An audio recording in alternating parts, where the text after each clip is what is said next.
Link भेजा, उन्होंने भी शायद कुछ लोगों ने ज्वाइन किया सेमिनार। और सबसे महत्वपूर्ण विषय की बात यह भी है कि आज हमने एक ऐसे व्यक्ति को हमारे मध्य जोड़ा है इस विषय को रखने के लिए, आदरणीय विवेक जी भटनागर।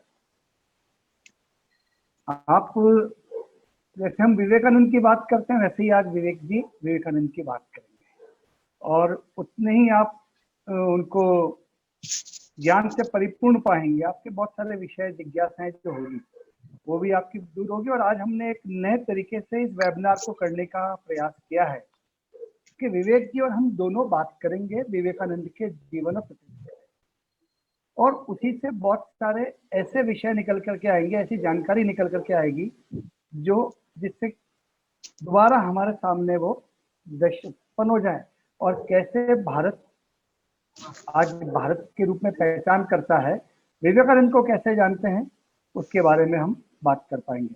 शुरुआत करूंगा मैं। मित्रों, सभी जानते हैं और नेट पे भी पढ़ते हैं, पुस्तकों में भी पढ़ते हैं कि विवेकानंद जी का जन्म 12 जनवरी 1863 में हुआ। मकर संक्रांति का दिवस था। वो दिवस अपने आप में इतना महत्वपूर्ण है कि जब संक्रमण था दक्षिणायन से उत्तरायण के सुर की ओर, तो ऐसा लगता है कि एक जो अंधकारमय सदी थी हिंदुत्व के ऊपर, जो एक गहरा काली छाया हुई थी, उसका भी दक्षिणायन की तरफ समाप्त होकर के उत्तरायण की ओर हिंदुत्व की एक सदी का आगमन हुआ विवेकानंद के जन्म। मृत्यु एक शाश्वत सत्य है, सभी को आती है। 4 जुलाई 1902 को उनको भी है, और बहुत अल्पायु में, मतलब लगभग हम कहें 39 वर्ष की आयु में उन्होंने अपनी देह त्याग। पर आप सोचिए कि 39 वर्ष मतलब एक युवा, और युवा ऐसा कार्य करके गया कि आज हम उनके जन्म के कई वर्षों बाद भी आज हम उनके बारे में चर्चा कर रहे हैं। 1863, 1963, मतलब लगभग 150 वर्ष से ऊपर उनको पैदा हुए हो गए। और उन्होंने मरते हुए क्या कहा, जब शिलोंग में अपने कुछ साथियों के साथ थे, बैठे बैठे बात कर रहे थे, ये कहा कि गुरुजी आप बीमार हैं, कैसे चलेगा, और बहुत कुछ करना बाकी है। तो उन्होंने कहा कि क्या फर्क पड़ता है अगर मौत भी आ गई, जो मैं देके जा रहा हूं वो अगले 1500 वर्ष की खुराक है। आप सोचिए कैसा विराट चिंतन रहा होगा उस व्यक्तित्व का। और जैसे हम सभी जानते हैं, उनकी माताजी बहुत धर्मपरायण महिला थी और शिव की उपासना करती थी, शिव से प्रार्थना करती थी कि मेरे को एक अच्छा नेक पुत्र दो। और शिव की कृपा से, महादेव की कृपा से उनके पुत्र हुआ। पुत्र जैसे जैसे बड़े होते हैं, बच्चे में सभी बदमाश होते हैं, तो बहुत शरारती, अत्यधिक शरारती। और माताजी कहती थी कि यार मैंने तो आपसे ईश्वर पुत्र मांगा था, ये आपने कहा शैतान भेज दिया।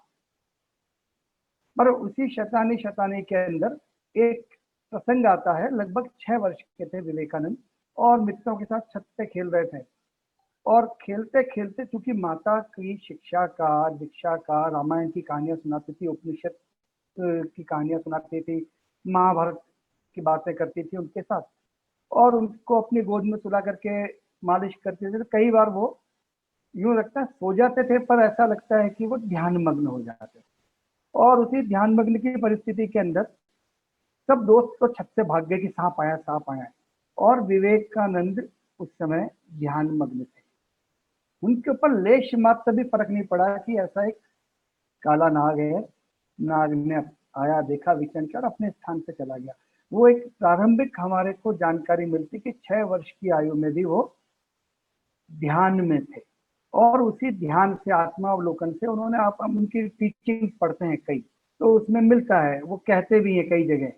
और अंत में हम जब विवेकानंद शिला की भी बात करते हैं, जिस शिला पे जाकर के उन्होंने कन्याकुमारी में ध्यान किया, और वहां पे फिर एकनाथ रानडे जी ने एक बहुत बड़ा विशाल स्मारक बनाया जो आज विश्व में प्रेरणा का स्रोत है। हर व्यक्ति जाता है, अपने आप को प्रेरित करता है वहां से जाकर के विवेकानंद के बारे में जानकारी मिलती है, शिक्षा दीक्षा सब बहुत सारी चीजें मिलती है। और विवेकानंद के बारे में जब हम इतनी सारी बातें करते तो एक विशेष बात क्या कि ऐसा क्या था विवेकानंद के चरित्र में कि आज हम 150 वर्ष पश्चात भी फिर उनके बारे में बात कर रहे हैं। 1985 में संयुक्त राष्ट्र संघ ने विश्व युवा दिवस मनाने विश्व युवा वर्ष मनाया और भारत सरकार ने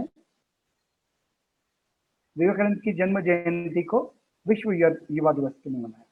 और छात्रों के बीच के अगर हम बात करते हैं तो कई विश्वविद्यालय हैं जहां पे स्वामी विवेकानंद की आदमकद मूर्तियां लगी हुई है।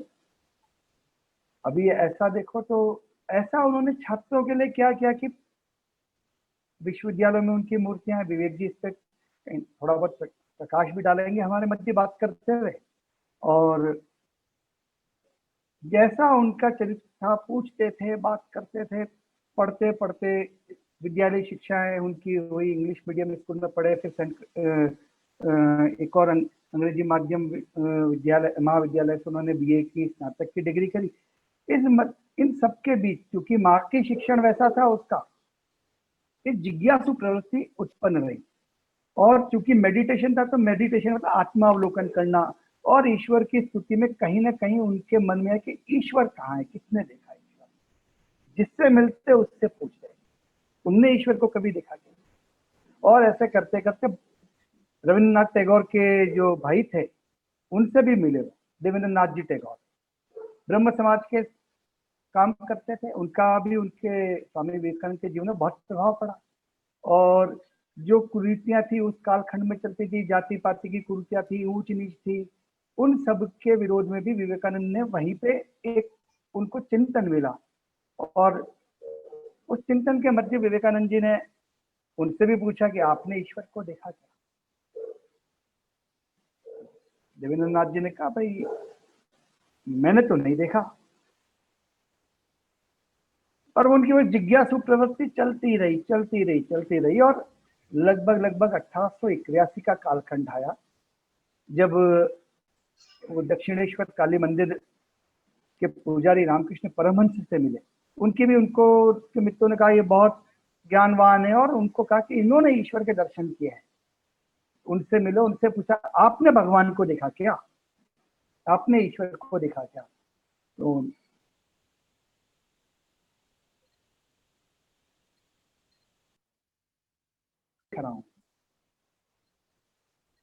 बहुत चर्चाएं करी, उनसे कई बार मिले और मिलने के बाद उनको लगा कि यही श्रेष्ठ व्यक्ति है जो मुक्ति का मार्ग दिखाएगा। उन्होंने उनको अपना गुरु माना और लगभग 5 वर्ष तक उनके पास रह करके उन्होंने अद्वैत और वेदांत का ज्ञान भी प्राप्त किया। लगभग 1986 में जब रामकृष्ण परमहंस जी की मृत्यु हुई तो यही उनके उत्तराधिकारी बने। और उत्तराधिकारी बनने के बाद क्योंकि मन में जिज्ञासा बहुत थी और बहुत सारे समाज की कुरीतियां थी, भारत गुलाम भी था, तो गुलामी के कालखंड में उनको लगा कि मुझे कुछ और इस देश के बारे में करना चाहिए, समाज के बारे में करना चाहिए और देश में घूमने निकल पड़े। लगभग पूरे भारत का भ्रमण किया। और जब खेतड़ी के महाराज के यहाँ भी ठहरे, तो मतलब गरीब के यहाँ भी ठहरते थे, महाराजा के यहाँ भी ठहरते, सबके यहाँ पे साधु थे, साधु प्रवृत्ति के थे। तो खेतड़ी महाराज से उनकी ऐसा ही शास्त्रार्थ चल रहा था, बातचीत चल रही थी। खेतड़ी महाराज के मन में बहुत सारे प्रश्न रहते थे, जैसे छात्रों के मन में बहुत सारे प्रश्न रहते हैं, अध्यापक से पूछते हैं, टीचर सारी उनकी प्रश्नोत्तरी का जवाब देते हैं, वैसे ही खेतड़ी महाराज के मन में भी बहुत सारे प्रश्न थे।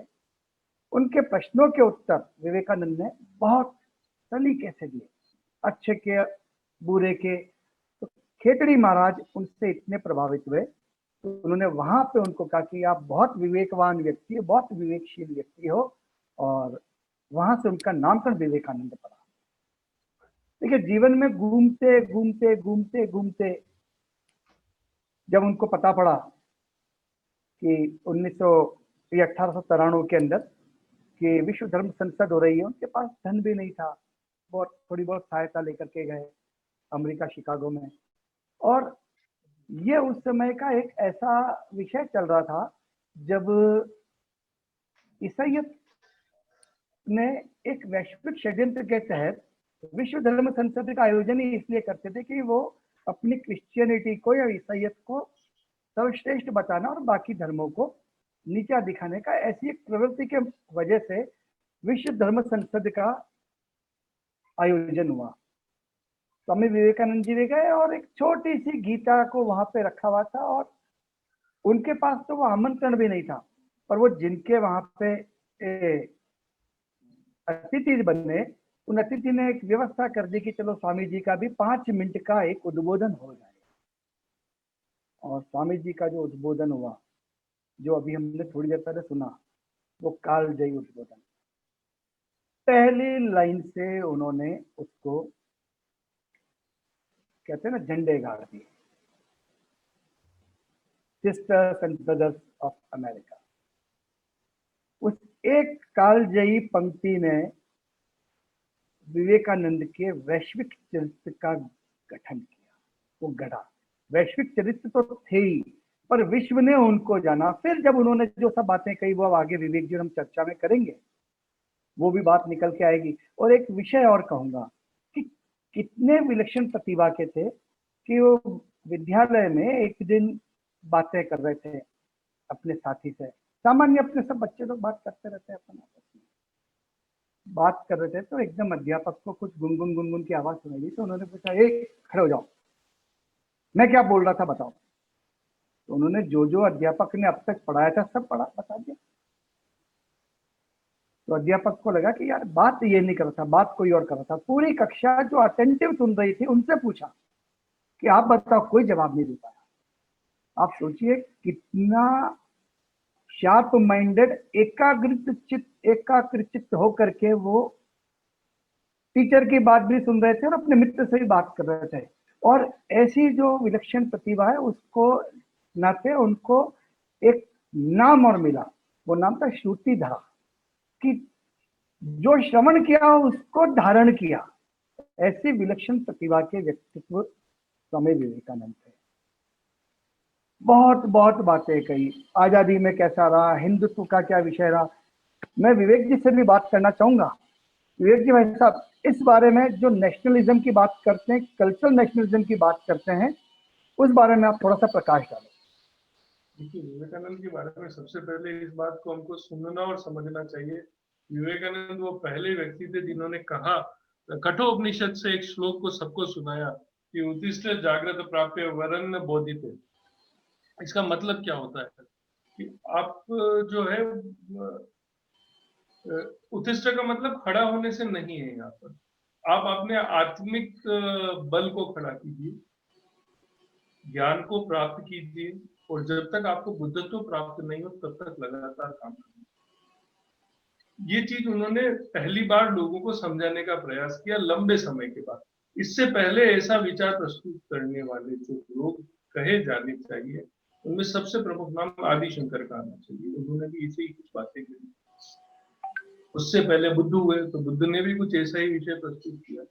एक समानांतर समय चल रहा है बुद्ध से लगा करके और विवेकानंद तक आने का।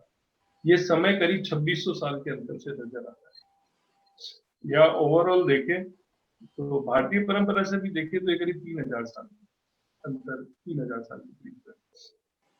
इस अंतर को जब हम डिस्क्राइब करने लगते हैं, पढ़ने लगते हैं और समझने लगते हैं, तो समझ में आता है कि हमारे समाज में जब जब भी कोई चीज धर्म, जिसको धर्म कहते हैं, सबसे पहले तो धर्म का शाब्दिक अर्थ निकालते हैं, मत, दीन, रिलीजियन, इन सबसे दूर हट जाए। धर्म का मतलब होता है जो धारण करने योग्य हो वो धर्म है, और जो धारण करने योग्य हो वो क्या है? जो धारण करने योग्य वो क्या है? वो है नैतिकता। तो हम लोग दुनिया के, विवेकानंद ने स्वयं ने कहा है कि हम लोग दुनिया के सबसे बड़े नास्तिक हैं। हम किसी में भी आस्था नहीं रखते हैं, हम आस्था रखते हैं धर्म में। जो धारण करने योग्य चीजें हैं उनमें आस्था रखते हैं, इसलिए हम किसी भी एक व्यक्ति के विचार से प्रतिपादित नहीं होते। और इस प्रतिपादन को जब उन्होंने वहां पर समझाया शून्य से, तो लोगों की कि चक्षु खुल गए कि ये तो सिस्टम ही अलग है, तो विचारधारा ही अलग है, किसकी हम लोग बात कर रहे हैं, किसकी लोग हम नहीं कर रहे। इसके लिए तो जो कुछ भी कल्चरल नेक्सलिज्म है वो फंडामेंटली विवेकानंद ने सबसे पहले डिस्ट्रॉय किया, और वो वहां खड़े होकर के किया जहां पर कि सबसे ज्यादा सक्षमता से वो स्थापित हो रहा था। क्यों? क्योंकि वो तो समझ रहे थे कि हिंदुस्तानी मूर्ख है। वो ये मान करके चल रहे थे कि कोई पोंगा पंडित आया है भारत से, जो कि एक फिलोसॉफी और थ्योरी यूरोपियन ब्रेन में और कैथोलिक वर्ल्ड ने खड़ी कर ली थी, जो कि अंग्रेजों के आने से और पुर्तगीज के आने से खड़ी हुई थी। उन्होंने ये समझा दिया था, क्योंकि वो लोग यही समझाना चाह रहे थे लगातार हमारे बारे में। विवेकानंद ने उस मिथक को तोड़ दिया। विवेकानंद ने मिथक को तोड़ने के काम कोई सन्यासी बनने से शुरू नहीं की। सबसे पहला तो स्वयं विवेकानंद को मिथ की चरित्र बना करके हमारे सामने प्रस्तुत कर दिया जाता है कि शिकागो में उन्होंने ये किया, ऐसे किया, इतना बड़ा नहीं। उन्होंने खुद ने कहा कि मैं जो कुछ भी कर रहा हूँ वो मेरे भारत की विगत 5000 वर्षों की मनीषा का परिणाम है। मैं उसका छोटा सा भागीदार हूँ, मैं संकलन करता हूँ। मैं आपके सामने जो कुछ भी बोल रहा हूँ वो मेरे शब्द नहीं है, वो सारे के सारे हमारी भारतीय मनीषा के शब्द हैं। तो इसीलिए उन्होंने कहा कि गर्व से कहो हम हिंदू है ना। हिंदू कहने का तात्पर्य कदापि ये नहीं था कि वो हमारे को किसी पंथ या किसी मत में बांधना चाह रहे थे। हमारे यहाँ पर पंथ में बंधना का रिवाज ही नहीं। मैं सुबह कृष्ण का भक्त होता हूँ, वैष्णव होता हूँ, दिन में शिव का भक्त होता हूँ, शिव होता हूँ, शाम को शक्ति की पूजा करता हूँ, इसलिए शाक्त होता हूँ। हमारे यहाँ पर मत पंथ मजहब का कोई मसला नहीं है। विवेकानंद ने हमको इतना अच्छे से समझाया कि वो जिस सिस्टम को फॉलो कर रहे थे, उनके पिताजी जो थे, नरेंद्र नाथ के पिताजी जो थे, वो एक वकील थे, पढ़े लिखे आदमी थे, बहुत तेज तर्राट आदमी थे। विवेकानंद को वो एक आईसीएस बनाना चाहते थे, सिविल सर्वेंट बनाना चाहते थे, भारतीय संस्कृति से दूर रखना चाहते थे। फोर्ट विलियम के एडवर्ड कॉलेज में पढ़ा रहे थे, फिलोसॉफी, वेस्टर्न फिलोसॉफी पढ़ रहे थे, इंडियन फिलोसॉफी नहीं पढ़ रहे थे। उनका सारा एजुकेशन यूरोपियन सिस्टम में होगा, और उस आदमी को वेस्टर्न फिलोसॉफी पढ़ने के बाद में ये एहसास होता है कि आखिर है क्या, कोई ईश्वरीय तत्व है दुनिया में, तो सबसे पूछता है। तो देवेंद्रनाथ ठाकुर से पूछता है, वो तत्कालीन वहां के स्थानीय धार्मिक लीडर से केशव चंद्र सेन से बात करते हैं, अनाप शनाप लोगों से बात, लेकिन कोई उनको संतुष्ट नहीं कर पाता। उनको संतुष्ट एक ऐसा आदमी करता है जिसको अंग्रेजी का का नहीं आता, हिंदी बोलना नहीं जानता, और स्कूल जाकर के अध्ययन किया नहीं, तो गुरु शिष्य परंपरा से पढ़ा हुआ ऐसा व्यक्ति जिसने संस्कृत पढ़ा या बंगला समझता है। रामकृष्ण परमहंस जो प्रबल देहाती आदमी है और जो कि परंपराओं और रूढ़ियों को मानने वाला व्यक्ति, वो देवी की पूजा करता है, दक्षिणेश्वरी काली मंदिर का पुजारी है, शुद्ध रूप से जिसको पोंगा पंडित कहा जाए, वो आदमी है। उस आदमी से वो संतुष्ट होता है। क्यों? क्योंकि वो भारतीय मनीषा के ज्ञान को धारण किए हुए, इस परमहंस के पास में सही में वो परमहंस था जिसके पास जिसने जीवन में कभी किसी से अरबी की शिक्षा नहीं ली और अरबी पढ़ना आता था, जिसने जीवन में कभी लैटिन नहीं पढ़ा लेकिन बाइबल पढ़ सकता था, जिसने जीवन में कभी तमिल नहीं पढ़ी पर उन्होंने तिरुवल्लुवर को पढ़ा, और वो सबको कोट करते विवेकानंद के सामने सबकी बात, सब विषय पे बात करते।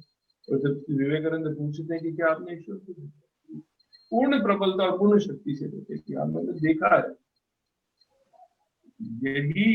यही विषय जो है सांस्कृतिक नक्सलवाद को खत्म करता है। जब विवेकानंद को समझ में आता है कि भारतीय मनीषा में ईश्वरीय तत्व जो है वो बुद्ध है, वो बुद्ध है, बौद्धिकता है, इंटेलेक्चुअलिटी, वो कहीं ऊपर सातवें तले पर बैठा हुआ अल्लाह नहीं, जब किसी का फैंटम गॉड नहीं है। तो ज्ञान अर्जन करोगे, आत्मिक ज्ञान प्राप्त करोगे, तुमको ईश्वर की प्राप्ति होगी, लब्धि होगी, उसको समझोगे तुम कि क्या होता है ईश्वर। ये विवेकानंद ने दुनिया को समझाया, और उसी समझाने के कारण से हम आज उनको मानते हैं कि हमारे लिए वो ज्ञान का प्रतीक, इसीलिए वो, और क्योंकि वो युवा थे और युवा काल में ही उन्होंने ये सभी चीजें प्राप्त की, इसलिए उनके बारे में हम ये मानते हैं कि वो युवा अवस्था, कि वो युवाओं के लिए प्रतिपाद्य है। एक बहुत बड़ा लेक्चर है उनका,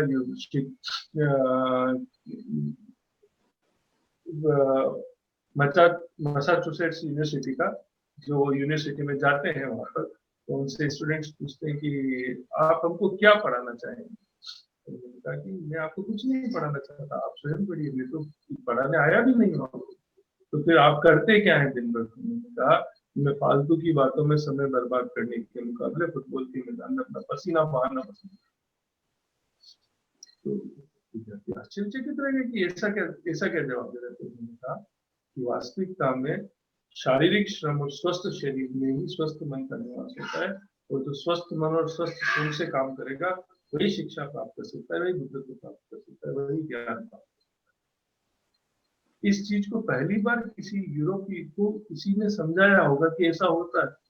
उससे पहले तक तो उनकी थ्योरी ये है कि दुनिया में दो शहर है, और उन दो शहरों में एक शहर ईश्वर का है और एक शहर हमारा है, और उन दो शहरों के बीच में लोगों का आवागमन होता है।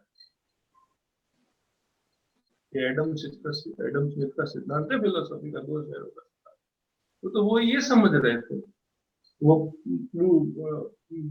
अफलातून यानी प्लूटो की बातें समझ रहे थे, द रिपब्लिक से ये समझ रहे थे कि लोगों को कंट्रोल करने के लिए डरने की जरूरत है।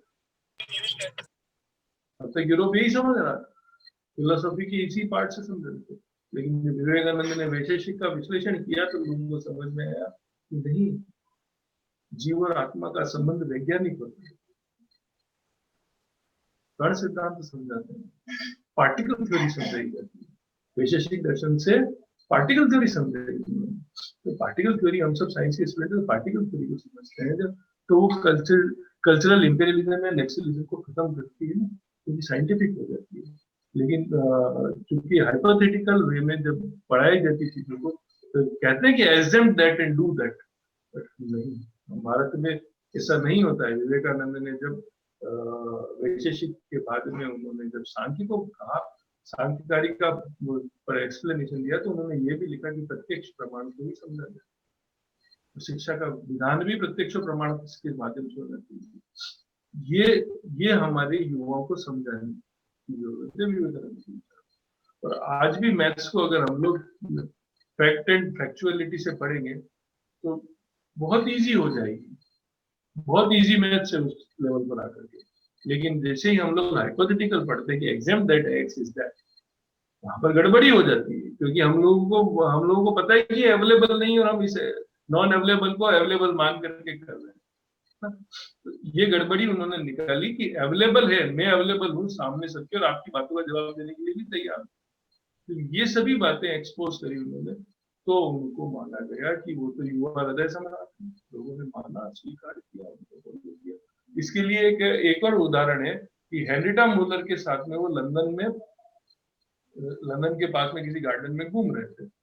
अचानक से एक सांड भयंकर ढंग से भागता हुआ उनके सामने आता है, तो हेनरिटा मूलर डर जाती है और जमीन पर गिर जाती है। तो आसपास के सारे लोग जो उनके साथ थे सब भाग जाते हैं, विवेकानंद अकेले खड़े थे। तो विवेकानंद जब सांड सामने आता है तो उसका सिंह पकड़ते हैं, वहीं रोक देते हैं। न तो वो बल का प्रयोग करते हैं, न श्रम लगाते हैं।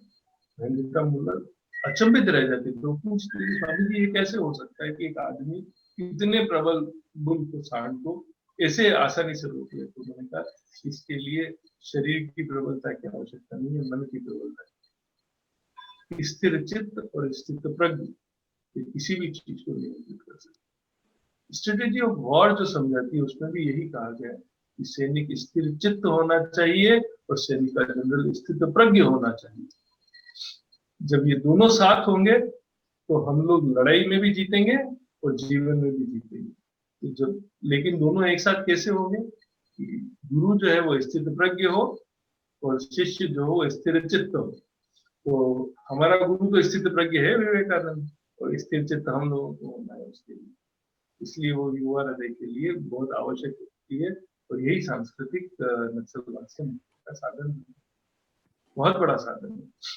और मनोज भाई साहब ने उनके बारे में एक बात और कही थी अभी 5 मिनट पहले कि विवेकानंद बचपन से ही बड़े शैतान थे।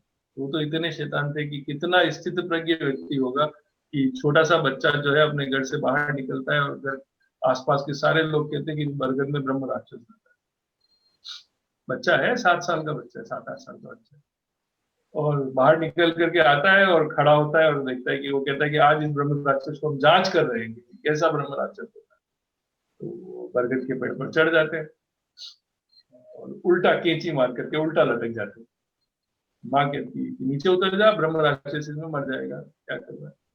तो कहते नहीं, आज शाम को 5 बजे तक नीचे लटके रहूंगा।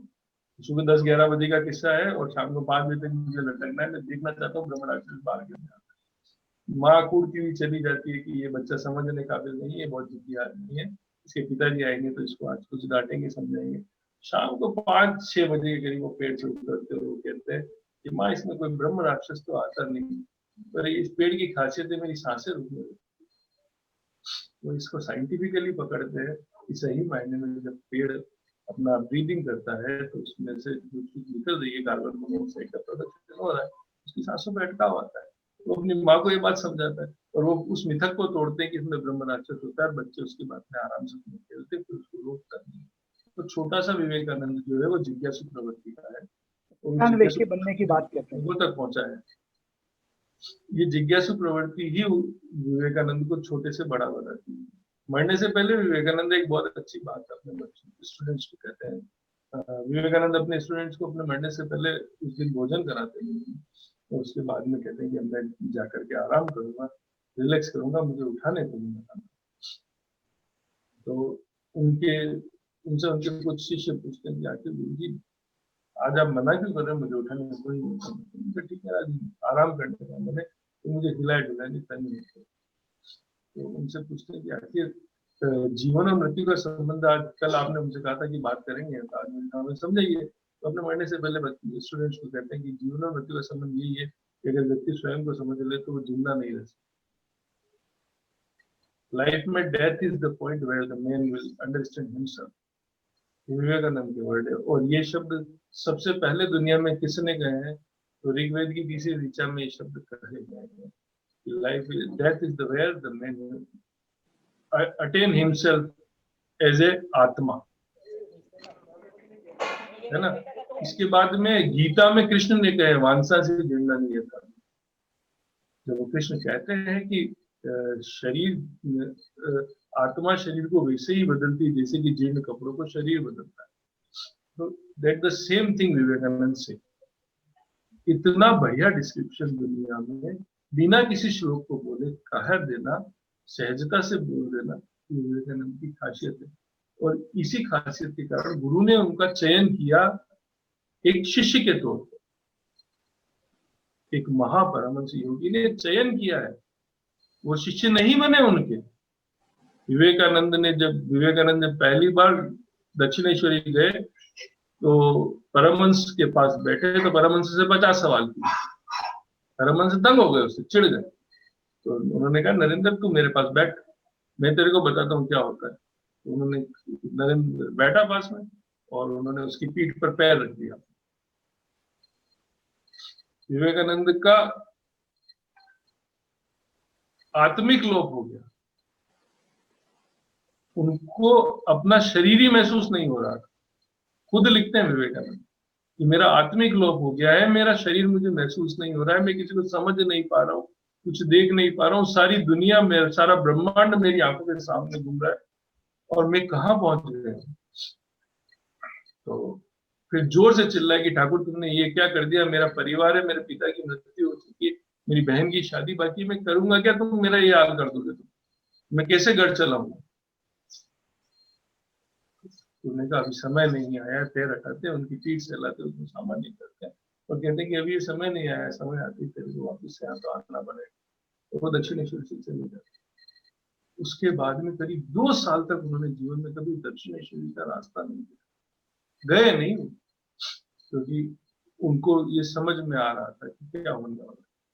उसके बाद में उनकी बहन की शादी के समय में अचानक से बहुत जबरदस्त बीमार हो जाते हैं, तीव्र ज्वर में वो अपने घर से 18 किलोमीटर पैदल चलकर फिर तो वो कहते हैं कि मेरे को ठाकुर बहन की शादी करनी है, घर में धन की व्यवस्था नहीं, कैसे करें? तो पिता तुझा देवी से मांग ले। हाँ, वो कहते हैं तुझा देवी से मांग ले तो देगी तेरे सामने आएगी प्रकृति। तो देवी से कुछ मांग नहीं पाए। प्रकृति का तो कोई प्रमाण नहीं है कि हुई या नहीं हुई उनके सामने, लेकिन इसका तथ्यपरक प्रमाण है कि वो कहते हैं कि मैं देवी से कुछ मांग नहीं पाया, मैंने क्या मांगा तो ज्ञान भक्ति और वैराग्य मांगा, वो कुछ मांगा ही नहीं देवी से। तो विवेकानंद का जो सारा मनस है वो तैयार, एक जिसको कि हम लोग मूर्ख पंडित कहते थे उसमें। और विवेकानंद की सारी जो ज्ञान भक्ति और वैराग्य की मसला है वो सारा का सारा तैयार थे, वो अनुभव से होता है। विवेकानंद बनारस में एक विवेकानंद बनने के बाद की बात है, जब वो शिकागो से लौट आए उसके बाद की बात है, बनारस में रुके होंगे तो बनारस में जाते हैं, पहले ही दिन भिक्षा मांगने जाते हैं। तो आगे भिक्षा मांगते मांगते बढ़ते बढ़ते एक वेश्या के घर के बाहर जाते हैं, नाचने वाली घर के बाहर, और आवाज लगाते हैं भिक्षाम देही। तो भिक्षाम देही जब बोलते हैं तो वो वेश्या बाहर आती है, पैर में घूंघरू बंधे में नाच रही है, तो बाहर आती है। तो विवेकानंद उसको छोड़ करके आगे बढ़ जाते हैं, थोड़ा सा आगे जाते हैं, 5-7 घर आगे बढ़ते हैं, और उसके बाद में वो वापस लौटते हैं, वापस उसी वेश्या के द्वार पर जाकर के तो कहते हैं भिक्षाम देही। अब वेश्या समय लगा कि बाहर आने, फिर भी वो जाते नहीं है वहां से, वापस बोलते भिक्षाम देही। तो वेश्या फिर जब उनके ध्वनि को सुनकर के बाहर आती है तो पूछती कि महाराज एक बात समझो कि आप पहले चले गए फिर लौट करके, पहली बार आप जब चले गए तो मैंने आपसे कुछ कहा नहीं, आपने मुझसे लिया नहीं, तो मैं बहुत दिन ने मुझसे नहीं, लेकिन वो लौट कर नहीं आया, तो महाराज आप लौट कर कैसे आए? तो वेश्या को विवेकानंद बोलते हैं कि आज तूने मेरा शिक्षण किया, क्या क्योंकि मेरे मन में ये भाव ही कैसे आया कि तू वेश्या, ये मेरा अपराध, मैंने तो संन्यास को अपनाया, भिक्षा मेरा कार्य, वृत्ति है मेरी, भिक्षा मेरी वृत्ति है, अग्नि जलाना मेरी अपराध। आखिर मैंने कैसे सोच लिया कि तेरा कर्म नीचे, मेरे लिए किसी का कर्म नीचे नहीं, जो जैसा करेगा वो वैसा पाएगा। इसलिए मैं लौट करके आया कि मैंने गलत काम किया, इसलिए मैं तेरे से भिक्षा मांग रहा हूँ। आज से तू मेरी गुरु है कि तेरे पास आने से मुझे शिक्षा मिली कि जो जैसा करेगा वो वैसा पाएगा, मेरी वृत्ति मैं करूंगा, उसकी वृत्ति वो करेगा। हमारे धर्म की यही विशेषता विवेकानंद ने सारी दुनिया को समझे कि कर्म आपको करना है, उसका जिम्मा आपका है, कोई किसी को आपको कर्म का फल दे किसी के हाथ में नहीं है, आपका कर्म आपको फल दे। इस वृत्ति को उन्होंने समझाया, और ये सबसे बड़ा पाखंड का खंडन है अब्राहमिक रिलीजियंस का। आप अगर हमको नहीं मानेंगे तो मरने के बाद जो है ऊपर बैठा गॉड, अल्लाह, रब, जो भी है वो आपको स्वर्ग या नरक दे। विवेकानंद ने इस वृत्ति का खंडन इस तरीके से किया। आप वृत्ति के खंडन को देखिए कि विवेकानंद का प्रक्रिया कितनी ताकतवर है। जब वो खेतड़ी महाराज के पास होते हैं तो खेतड़ी महाराज उनसे कहते हैं कि महाराज जी कहाँ घूमते फिरते हो, इधर भिक्षा मांगते हो, मैं सारी व्यवस्था कर देता हूँ, एक आश्रम खोल देते हैं, बैठिए शिष्य आएंगे, पढ़ेंगे, मस्त रहिए, आपका क्या करना, तो सारी जिम्मेदारी मेरी है, सारा खर्चा मैं करूँ। तो विवेकानंद ने कहा कि महाराज ये भिक्षा का कर्म मैंने मेरी इच्छा से अपनाया है, वरना मेरे पिताजी तो मुझे आईसीएस बनाना चाहते, मैं आईसीएस बनता तो आपके जिले में कलेक्टर लगता, और आज आप मेरे को सलाम ठोक रहे होते, आप मुझसे मांग रहे होते, मैं आपसे नहीं मांगता, लेकिन मैंने तो इस भिक्षा की वृत्ति को अपनाया है, मैं भिक्षा ही मांगूंगा, मैं कोई आश्रम नहीं खोलूंगा, मैं कोई धन का संग्रह नहीं करूंगा। मैंने उसको स्वीकार ही नहीं किया। मेरी वृत्ति है, मैं भिक्षा, और मैं सुबह का भोजन सुबह ही मांग कर लाता हूँ, शाम का भोजन शाम को ही मांग के लाता हूँ। मेरे पास कोई इकट्ठा नहीं होता है, और कल सुबह नहीं मिलेगा तो नहीं खाऊंगा। जब व्यक्ति की ये वृत्ति पैदा हो जाए, अपरिग्रह की, जो कि हमारा सांख्य दर्शन हमको सिखाता है, और इस सक्षमता से हमको समझाए एक व्यक्ति समाज में आकर के कि वृत्ति ये है, समाज की वृत्ति इस वक्त यह होनी चाहिए कि मेरे को 2 टाइम का भोजन भी संग्रह में नहीं लाना है, क्योंकि समाज अभी पतित स्थिति में है। पतित हमने नहीं किया है, हम समाज से पतित नहीं है। पतित हम पर अत्याचार करने वाले अनअपेक्षित शासन ने किया है, जो जबरन हमारे पर आकर बैठा। इसलिए उन्होंने, उनकी इन वृत्तियों ने हमको आजादी प्राप्त करने की ओर अक्सर अग्रसर किया। उनके इस शिक्षण ने लोगों को समझाया कि हमको करना क्या है, और उसमें कितनी प्रबलता होनी चाहिए, जीवन में इतनी प्रबलता होनी चाहिए कि अगर एक समय का भोजन मिल गया है और दूसरे समय की व्यवस्था नहीं हो रही है, भिक्षा मांगने पर नहीं मिल रहा है, तो नहीं खाएंगे। इतनी प्रबलता मन में उपस्थित हो जाए, उस दिन हम राष्ट्र से संभाषण भी कर सकते हैं और राष्ट्र का हित भी कर सकते हैं। हम दोनों ही काम तब तक नहीं कर सकते जब तक कि ये प्रवृत्ति हमने नहीं देना हो जाए। और चूंकि हमारे वर्तमान में हमारे राजनेताओं ने लंबे समय से ये प्रवृत्ति है कि मेरे को आज और शाम, सुबह और शाम का नहीं, अगले 1000 साल का इकट्ठा करना है, वो जो प्रवृत्ति है ना, वो बहुत खराब है। हम लोग सुबह से शाम तक की प्रवृत्ति पर आ गए, जो कि हमारे राष्ट्र की मूल भावना है। सुबह का हो तो शाम की इकट्ठा नहीं करना है, शाम का इकट्ठा शाम को करें। तो हर आदमी के पास हर चीज उपस्थित होगी, क्यों? क्योंकि वो भी केंद्रित व्यवस्था में चल रहा है। इसका एग्जाम्पल एक इंजीनियरिंग मोड से ही देते हैं, जो मैं कई बार मनोज भाई साहब को भी बताता हूँ और आज आपको भी सुनाता हूँ, कि भारत को कैसे नष्ट किया जाता है और इसको बचाने के लिए विवेकानंद का कैसा प्रयास।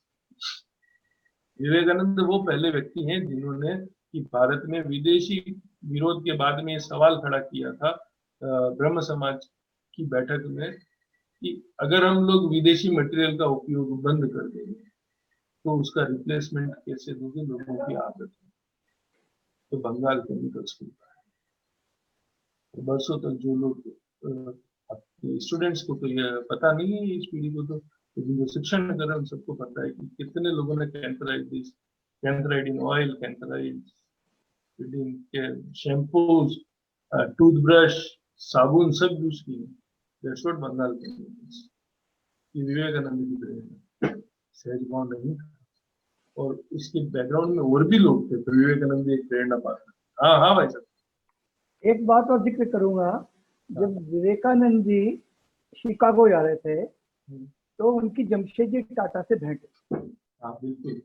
और जमशेदजी टाटा से भेंट हुई और उन्होंने कहा कि भारत में विज्ञान और अभियांत्रिकी का कोई बहुत अच्छा अध्ययन केंद्र नहीं है, और स्टील का भी उत्पादन नहीं, क्योंकि जब भारत आजाद होगा और भारत के विनिर्माण की गतिविधियां होगी और निर्माण की गतिविधियां होगी तो हमको स्टील भी चाहिएगा। तो ऐसा कहते हैं कि जमशेदजी टाटा ने उन्हीं से प्रेरणा लेकर के एक तो टाटा स्टील कंपनी की फाउंडेशन करी 1907 में, और आईसीएस के Indian school of science, ICS या आईएससी, उसकी Indian institute of sciences, IIS, उसकी भी स्थापना जमशेदजी टाटा ने विवेकानंद से मिलने के बाद। एक और चीज है, जमशेदजी टाटा के बाद में भी एक बहुत बड़ा काम जो है टाटा फैमिली ने किया, वो था India Tata fundamental research institute, बिल्कुल TFRI ना। वो TFRI में के बाइलोज में सबसे पहली लाइन विवेकानंद की है। सबसे पहली लाइन उत्तिष्ठ जागृत है, और उनके मोटो स्लोगन में बार बार वो बोलते हैं इस चीज को। तो ये बहुत बड़ा काम था विवेकानंद का। विवेकानंद ने इंडस्ट्रियलिस्ट को प्रेरित किया, बिल्कुल सत्य। लेकिन विवेकानंद का कैसा काम था, इसको सोचिए कि विवेकानंद जब बात कर रहे थे तो भारतीय व्यवस्था को कैसे डिस्ट्रॉय किया जाता है, इसके लिए उन्होंने मलमल का एग्जाम्पल दिया, क्योंकि उनके पास उस वक्त मलमल का एग्जाम्पल सक्षम था। उनके समय तक में और चीजें, समस्याएं मलमल की तरह प्रकट नहीं हुई, लेकिन उनके बाद में उनके एग्जाम्पल को ध्यान में रखते हुए जब हम बाद में अध्ययन करते हैं तो हमको अध्ययन में मिलता है कि भारत में सबसे बड़ा भारत का नुकसान करने वाला कोई चीज है तो सीमेंट है। भारतीय इंडस्ट्री को सबसे बैकफुट पर लाने वाली कोई चीज है तो वो सीमेंट है। हमने बड़े बड़े इंडस्ट्रियल सेंटर खोल दिए सीमेंट बनाने, जबकि हमको सीमेंट की जरूरत नहीं थी। हमारे यहाँ पर सीमेंट का प्रोसेसिंग का तरीका ही हो रहा है, उनका तरीका। पोर्टलैंड सीमेंट की लाइफ जो है वो 40 साल मानी जाती है, क्योंकि उसमें जिप्सम मिलता है, जिप्सम डिग्रेड करता है लाइन को। जबकि इंडियन सीमेंट जो बनता था वो क्ले बेस्ड बनता था। क्ले में 6 to 8% जिप्सम होता है, जिसको पकाने के बाद वो 2% में कन्वर्ट होता है, तो उसकी बाइंडिंग का फीचर होता है। लेकिन जब आप पोर्टलैंड सीमेंट बनाते हैं तो वहां पर 16 से 18% तक जिप्सम का प्रेजेंस है, वो डिग्रेड कर। लेकिन हमारे यहाँ पर जो चीज बन रही थी उसको वो कुटीर उद्योग के तौर पर बनती थी, इंडस्ट्रियल तौर पर नहीं बनती थी। और जब अंग्रेजों ने देखा कि इंडिया में सीमेंट को हैम्पर कैसे करो, तो उन्होंने इसके लिए बड़ी बड़ी बिल्डिंग सीमेंट से बनाई, पोर्टलैंड सीमेंट से। दिखता है कि इसको ऐसे डिजाइन किया जा सकता है और ऐसे करो और ऐसे सब तरफ करना है। और बाद में रेलवे के सिस्टम पर सारा पोर्टलैंड सीमेंट यूज किया गया। और भारत का जो पुराना सिस्टम था चूने को पका करके और चूने से प्रोसेस करके क्ले के साथ मिक्स करके बनाने का, जिसको जो भट्टे में तैयार करते थे सूखी के माध्यम से, वो सब खत्म कर दिया गया और वो डिसेंट्रलाइज इंडस्ट्री थी खत्म हुई। भारत जो 1757 में जब इंग्लैंड भारत में पहली बार वो जीतती है ना बक्सर की लड़ाई, तो 1757 में इंडिया वर्ल्ड ट्रेड पर भारत का 42% कब्जा है।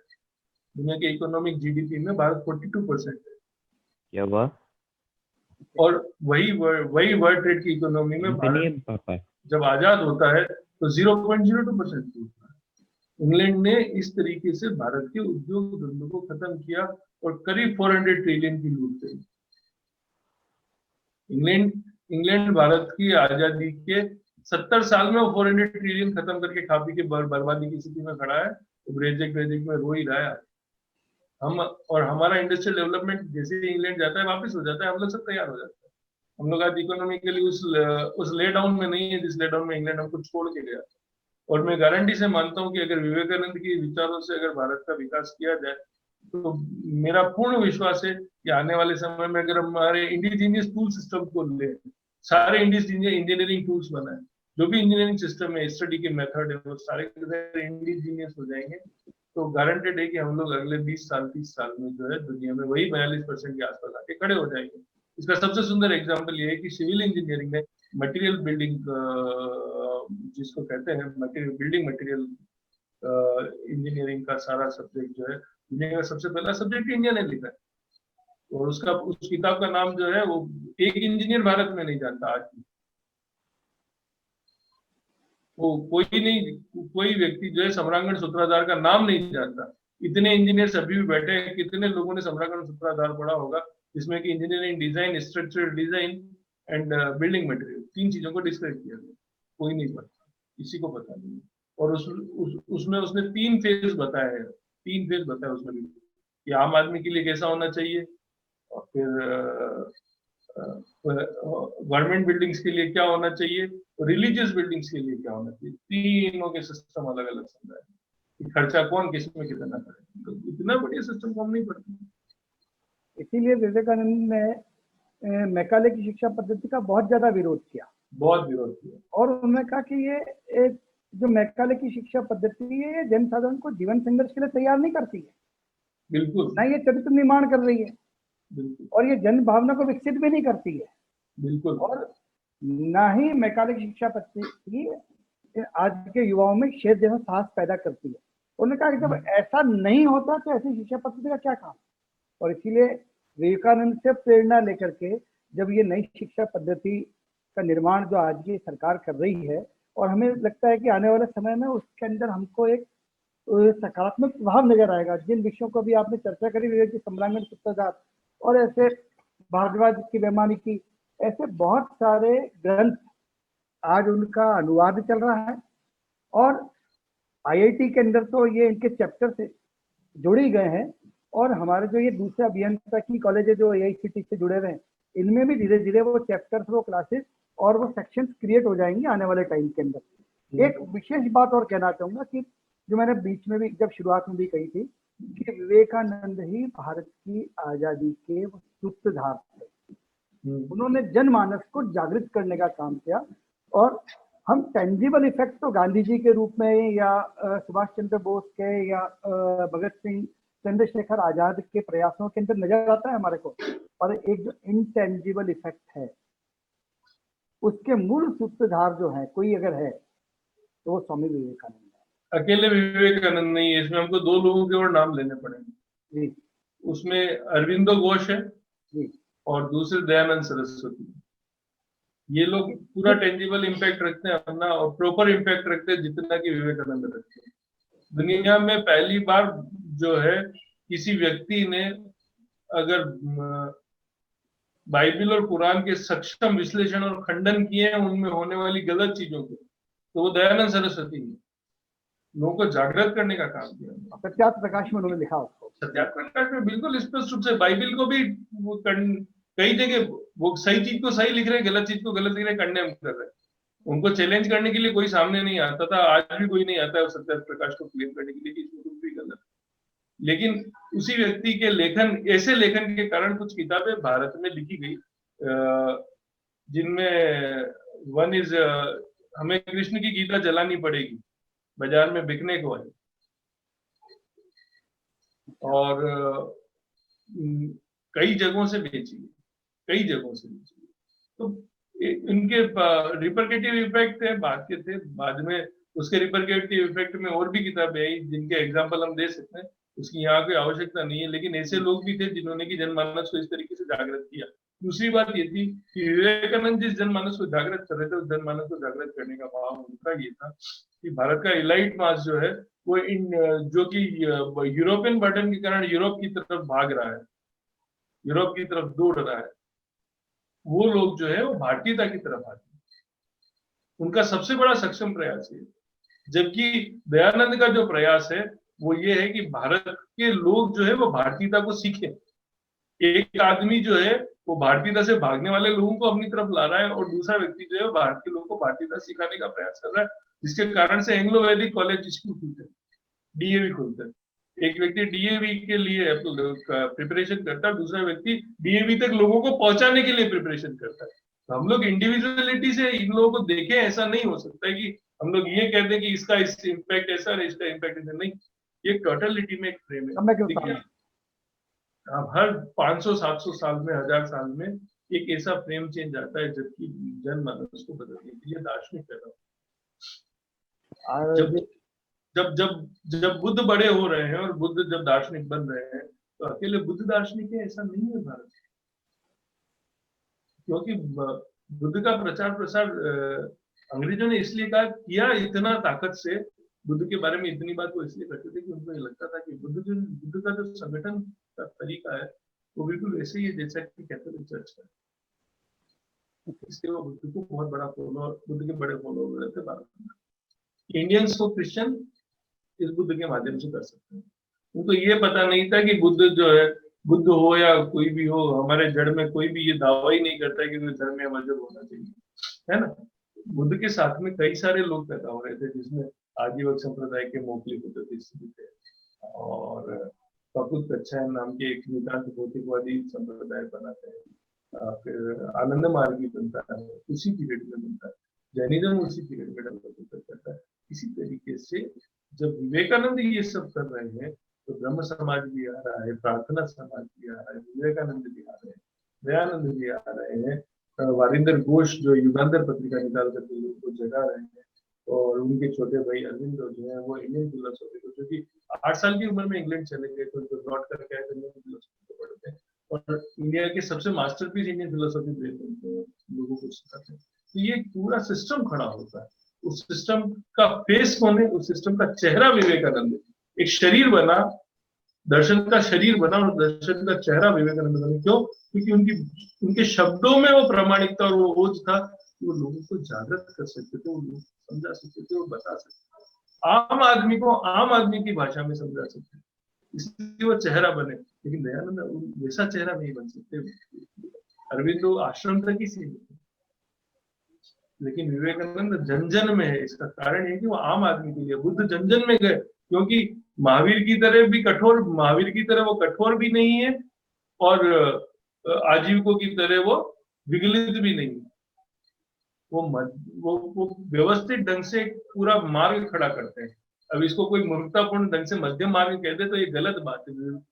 कभी भी उन्होंने अपने मार्ग को मध्यम मार्ग कहा ही नहीं। उन्होंने कभी भी नहीं कहा कि मैं मॉडरेट सिस्टम की तरफ जा रहा हूं, उन्होंने कहा कि मैं एक्सपर्टीज की तरफ जा रहा हूं। उनका वर्ड था गो टूवर्ड्स एक्सपर्टीज। इसी तरीके से विवेकानंद भी कहते हैं कि गो टूवर्ड्स एक्सपर्टीज। आप मास्टर बनेंगे तो कुछ करेंगे। तो हम ये मान लें कि मॉडर्न एरा में एक मुंडी जिसने सिर के बाल गुटवाए, शरीर पर एक बिना सिला कपड़ा डाला, हाथ में एक लकुटी ली, तो पूरे भारत का भ्रमण किया, वो हमारे बुद्धत्व को जगाने के लिए आया था। और उसने बुद्धत्व को जगाया और मात्र 39 साल की उम्र में शरीर को त्याग दिया। उनसे पहले ऐसा उदाहरण सिर्फ और सिर्फ आदि शंकराचार्य का है, जो 33 साल की उम्र में शरीर को त्याग देते हैं और पूरे भारत को जगा देते हैं, पूरे भारत की यात्रा करते हैं। विवेकानंद भी कुछ वैसा ही काम करते हैं, पूरे भारत को जगाते हैं, पूरे भारत की यात्रा करते हैं, लोगों को समझाते हैं, बात करते हैं, व्यवस्था करते हैं, उस चीज को समझाते हैं। हमको विवेकानंद के स्वरूप में विराटता को देखना चाहिए, उनके सूक्ष्म भागों को नहीं देखना चाहिए। चलिए विवेक जी, आज आपसे इस परिचर्चात्मक वेबिनार के अंदर बात करके मेरे ख्याल से फैकल्टी, छात्रों सभी को बहुत आनंद आया होगा। और एक बात और कहूँगा कि ये तो हमने केवल एक छोटा सा प्रयास किया है आप तक विवेकानंद को पहुंचाने का। वो रविन्द्रनाथ टैगोर ने कहा है कि अगर भारत को जानना है विवेकानंद को जानो।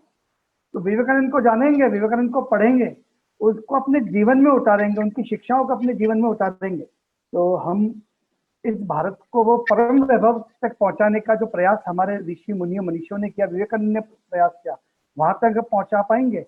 और अंतिम उस वाक्य के साथ हम अपनी वाणी को विराम देंगे, जो फेमस विवेकानंद की कोट है, हर जगह, हर बार, हर भाषण में कई नेता कहते हैं, कई छात्र कहते हैं, कई अध्यापक कहते हैं, उठो, जागो, स्वयं जागकर औरों को जगाओ, अपना नर जन्म को सफल करो और तब तक नहीं रुको जब तक लक्ष्य की प्राप्ति नहीं हो।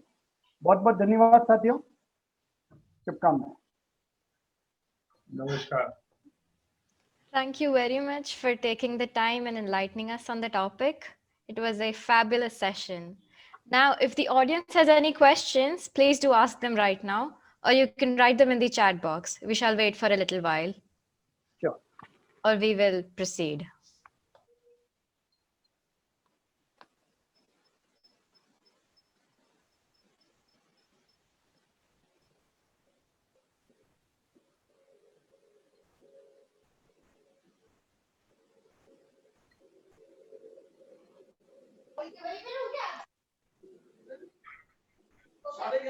अच्छा, अगर नहीं आ रहे हैं तो then I think we can vote of thanks. Now I request Aditya Maheshwari sir to give the vote of thanks. Thank you Arju.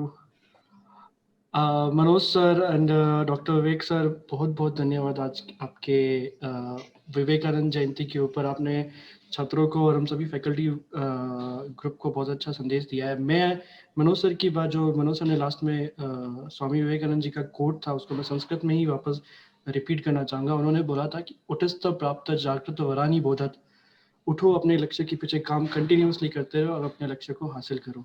वैसे हम सभी जानते हैं कि स्वामी विवेकानंद जी एक शक्तिशाली वक्ता थे। उनके भाषणों में श्रोताओं को मंत्र मुक्त करने की ताकत थी।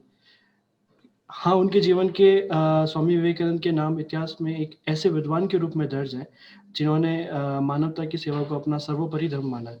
अमेरिका के शिकागो में धर्म सभा में अपने धारा प्रवाह भाषण के कारण अंतर्राष्ट्रीय सुर्खियों में स्वामी विवेकानंद जी आए थे। हम सभी को पता है शिकागो का वो सम्मेलन और वो ऑडियो क्लिप। मुझे गर्व है कि मैं ऐसे धर्म से हूँ जिसने दुनिया को सहनशीलता और सार्वभौमिक स्वीकृति का पाठ पढ़ाया है। हम सिर्फ सार्वभौमिक सहनशीलता में ही विश्वास नहीं रखते हैं, बल्कि हम विश्व के सभी धर्मों को सत्य के रूप में स्वीकार करते हैं। ऐसे इंसान के बारे में हमने आज डिस्कस किया, वार्तालाप किया, और आपने उसके ऊपर बहुत अच्छा उनकी जीवनी के बारे में हम सभी फैकल्टीज को, स्टूडेंट को उनकी इंफॉर्मेशन की स्टोरीज हम सब तक शेयर की।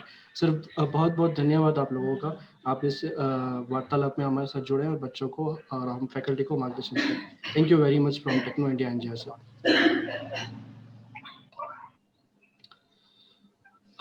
Pankaj sir, if you want to say something. Pankaj sir, आप कुछ बोलना चाहेंगे? नहीं, I think you have given vote of thanks. Joshi ji और डॉक्टर विवेक भटनागर जी, बहुत बहुत धन्यवाद आपका, आपने अपने कीमती समय में से इतना टाइम निकाला। और हम चाहेंगे कि आगे भी जब हम ऐसे कभी प्रोग्राम करें तो आप आएं और बच्चों के साथ बच्चों को मतलब अच्छी जानकारी दें। तो thank you very much sir. Thank you very much sir.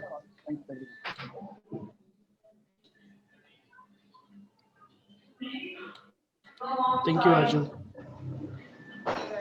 Arjun, we can conclude now, right? Yes, sir, we may.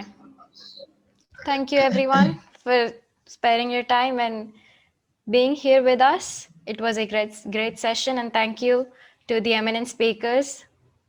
You made it possible. Thank you very much to everybody.